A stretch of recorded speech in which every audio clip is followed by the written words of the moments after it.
Now this is RD Sharma solution class 12. Chapter 19 we are taking. Exercise is 19.1 indefinite integrals. Before going to the exercise, let us understand what is actually integrals. There are two types of integrals, indefinite and definite. So we'll talk about indefinite integrals right now. Integration means adding. Differentiation means dividing the content into smaller parts. For example, if we need the average speed for a distance, it's easy to know. But if someone comes and asks, I want exactly the speed at this particular point, then we need differentiation. So differentiation is all about dividing the content into smaller parts, and integration is adding these smaller parts to make a bigger part. For example, addition, 2 plus 3, that is addition. And if you want to add, say, from 1 to 5, then we add a sigma sign, sigma from 1 to 5. And the bigger part or bigger version of plus sigma is integration. So integration of any function with respect to dx. If you remember, the differentiation, whenever we differentiate a function, we write d by dx. So the differentiation is with respect to x. Similarly, the integration also is with respect to certain variable, that variable which the function has. So when we collect, we are talking about integration. So integration and differentiation are counterparts to one another. From here you will know that the formula, when I will present it to you, you will see that they are actually the counterparts. The formulas are opposite of integration and differentiation. So if you remember the formula of differentiation, you will be able to easily recognize the formula of integration also. For example, if you have a function fx, so there is a snake-like sign. This snake-like sign is indicating the integration. So fx is the function, then the differentiation or integration is with respect to dx. And the result come if you write it as capital Fx. Always remember we have to have a constant of integration. All these, this first sign or symbol, which is the snake-like symbol, is integration symbol. The function which is to be integrated is called integrand. And the dx, which is the differential of x. Okay, because as I said, integration and differentiation are counterparts. They go together hand in hand. The result is fx. We are not calling it as integral, but we are calling it as antiderivative. So antiderivative and integral are the same thing. Antiderivative written here because I want to relate the integration with the differentiation.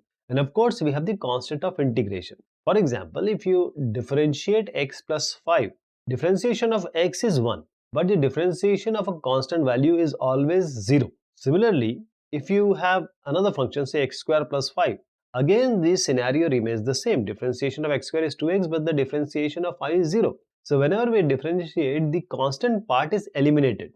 So in order to get the reverse of it, that is the integration of this, we need to add a constant of integration. So this differentiation value constant which has been eliminated is plus c. So the standard results of differentiation, same way we have the integrals. So these are the standard result. So whenever we have these results which are known to us, we can directly use in solving the question. We have d by dx of x raised to n. So the differentiation was n x to the power n minus 1.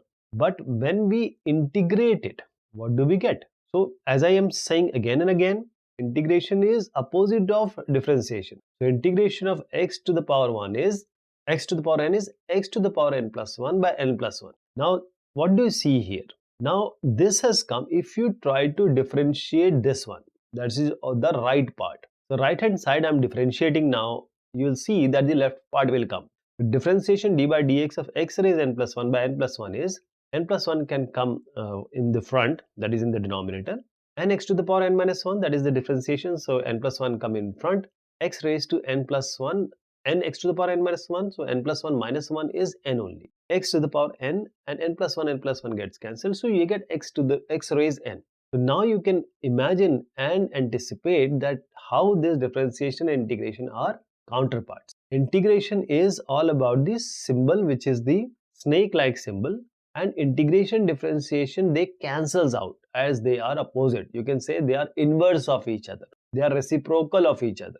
In this way you can remember that thing. So I hope these are the standard results and these standard results are going to be used. I'm not going to discuss all of them because in the question we are going to use them immensely. Differentiation of sin x is cos x, but what is the integration of cos x? It will be sin x. Sin x differentiation is cos x, integration of cos x is sin x. But one thing is there, you have to add a constant of integration which is plus capital C. Let us take one more example. We have sine inverse x. When we used to differentiate sine inverse x, it was the standard result, 1 by under root 1 minus x square. This was the standard result. But when we integrate this 1 by under root 1 minus x square, this same thing which was differentiated, which has caused this 1 by under root 1 minus x square to come, will again resurface. That is sine inverse x plus c is the integration of 1 by under root 1 minus x. So these are all the standard result, and these are few of them. There are many of them which we will be discussing when we actually come across the question, and I'm going to present it to you. Don't need to remember, just see the question, do the questions, and that is all clear to you. We will use the standard result, and as I'm again saying, practice makes a man perfect. Evaluate the following integral. Now this integral, now you need to be very careful and attentive. Why? Because this will start. The first ball in the cricket is the decider of the whole match. So this is the first question, and all the exercises which are going to come, this is a very big chapter. So integration of x raised 4. There is a dx also involved. So we are integrating with respect to dx. Now integration of x raised power n, the standard result is x raised n plus 1 divided by n plus 1. This is the standard result. And when we this will be known to you, this will be actually feeded to you in the mind after we do certain questions like this.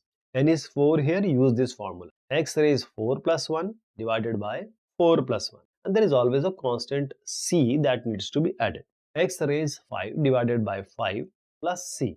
Now this is the standard result of the integration. So whatever I have told you, this is the actual representation. If you are writing, then just go about it. I'm not writing the English we have and this and that thing. That will be later for the higher questions. Now these seems to be very easier question, but this will make a base. So x raised 5 by 4 dx.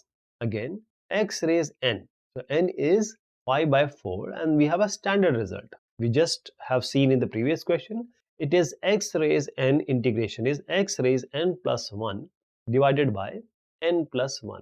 And there is one more thing, which is the constant of integration. Here also we are going to do the same thing. X raised this 5 by 4 plus 1 and divided by 5 by 4 plus 1.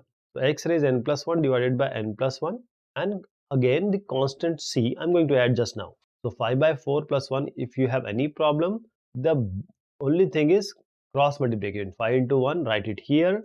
4 into 1, write it here with a plus. And then 4 into 1, that is the denominator multiplication in the denominator. So you get 9 by 4. X raised 9 by 4 divided by 9 by 4 plus constant of integration. And 9 by 4, of course, when it will go up, the 4 will be up and 9 in the denominator. So 4 by 9, x raised 9 by 4. And then we have the constant. What is the important thing? Constant of integration has to be added. So even if somebody wakes you up in the middle of night and say integration, you have to understand it comes with plus c, that is the constant of integration. Because when you learn about the definite integral, then you will understand what is the importance of this plus c, and even in the other questions we are going to take just now. So this is the result. Now you can follow this. Evaluate the integral, which is 1 by x raised 5 dx. So the way we used to do this in the differentiation part, same thing we are going to do. So this x raised 5 we are going to take in the numerator. X, whenever the numerator x raised 5 goes, it will be negative 5. So x raised negative 5 dx. What is this standard result of integration of x raised to power n? It is x raised power n plus 1 by n plus 1. What is n here? N is negative 5.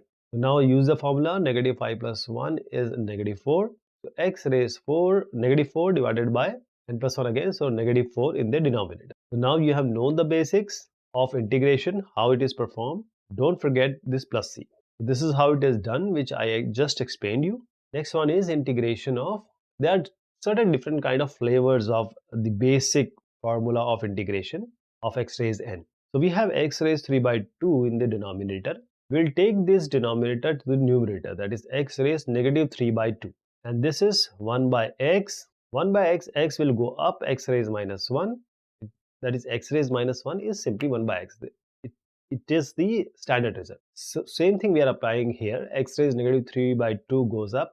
And when we integrate, this integration will, once you integrate, integration sign will not be written again.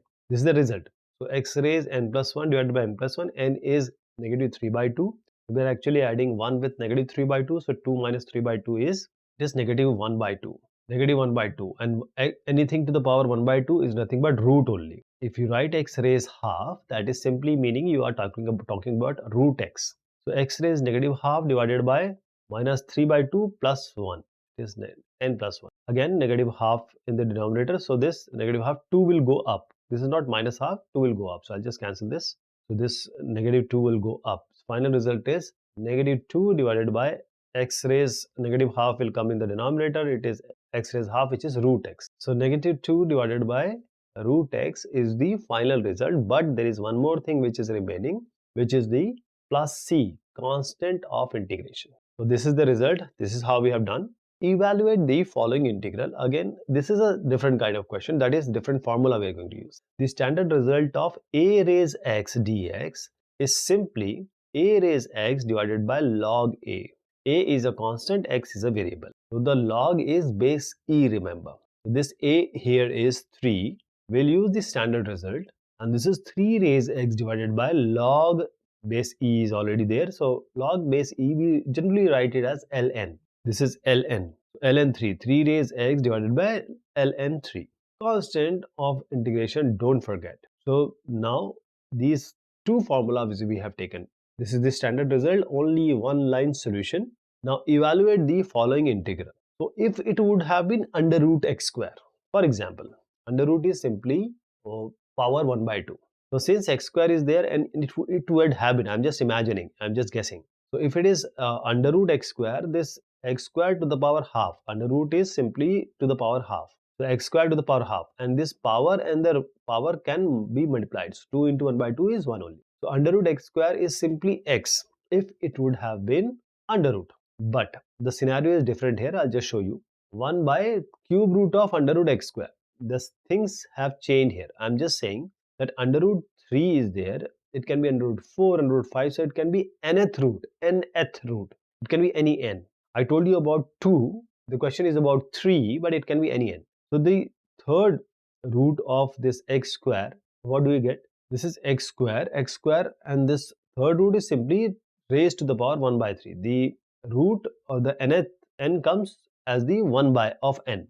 So this 2 and 1 by 3 will be multiplied, so x raised 2 by 3. So actually this third root of x square is simply x raised 2 by 3. Now let us differentiate. So x raised negative 2 by 3 goes up, this is dx. Now we have the standard result. X raised n integration is simply x raised n plus 1 divided by n plus 1. And we have a constant of integration. So minus 2 by 3 plus 1 is 1 minus 2 by 3 is what? 3 minus 2 by 3, this is 1 by 3. So this is integration, and just remove this integration sign now because you are writing the result of the integration. It's x raised 1 by 3 divided by 1 by 3, and with the constant of integration, this 1 by 3 in the denominator will go up. 3 into x raised 1 by 3 plus c. This is the standard result of this solution. So we have understood about the under root also. We have understood the third root and nth root. So the things remain the same. The proceedings remains the same. I hope you'll be able to do it. Next one is integration of 3 and 3 to the power 2 log base is again 3, and we have x here. So if you are aware of the properties of logarithm, this question will be quite easy for you because log m raised n is simply n log m. This power comes in front. So log m raised n is n log m. So we have 2 log base 3x. This x goes to the power because it is twice log base 3x. So 2 goes to the power, it becomes x square. So we have log base 3 x square. So now we have 3 raised log base 3 x square. So we will use one more property of logarithm. What is that property? 3 raised log 3.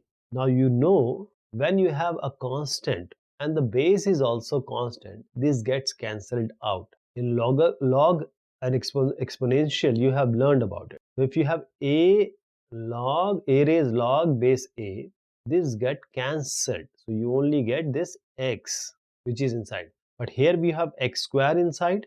So this 3 raised log 3 gets cancelled. You get x square. Now all this comes down to x square. So x square dx it is, and when we integrate it will be x cubed by 3 because x raised n is x raised n plus 1 by n plus 1. It is x cubed by 3. This is the direct result along with the constant of integration. This you can do, I hope. Next one is log base x dx. Now the integration is very simple here because log base x is 1. Now I will just revisit those log properties so that you understand why this log base x is 1. So if you have log, say base is a, this is also a. This gets cancelled. For example, if you have log a b equals to c, this is the standard result. So log base a b equals to c, that simply means a raised c equals to b. So a to the power c is b, this is the standard result. Similarly, if you have log base x, what does it mean? If I equate it to say 1, because I know what is the standard result, this simply means x raised power 1 is equal to x, and this is actually true because x is equal to x. So that means log base x is 1. So you are actually integrating 1 here. Integration of 1 is what? Integration of 1 is what? See, 1 is nothing but x raised 0. X to the power 0, or by virtue of this property, anything to the power 0 is 1 only. So x to the power 0 is 1. So in place of 1, you can write x raised 0. And now you can apply the standard result. X raised n plus 1 by n plus 1. N is 0 here. It is x raised 0 plus 1 by 0 plus 1. You get x by 1, which is x only. So integration of this is x along with the constant of integration. X plus c, this is your result. So this is how we have done. There are certain things away from this which I explained you just to revisit your earlier classes. Now we are at 2.1. Now here we will start certain different properties and the standard result of integration. We'll take this in the next discussion. Till then, thank you so much and take care of yourself.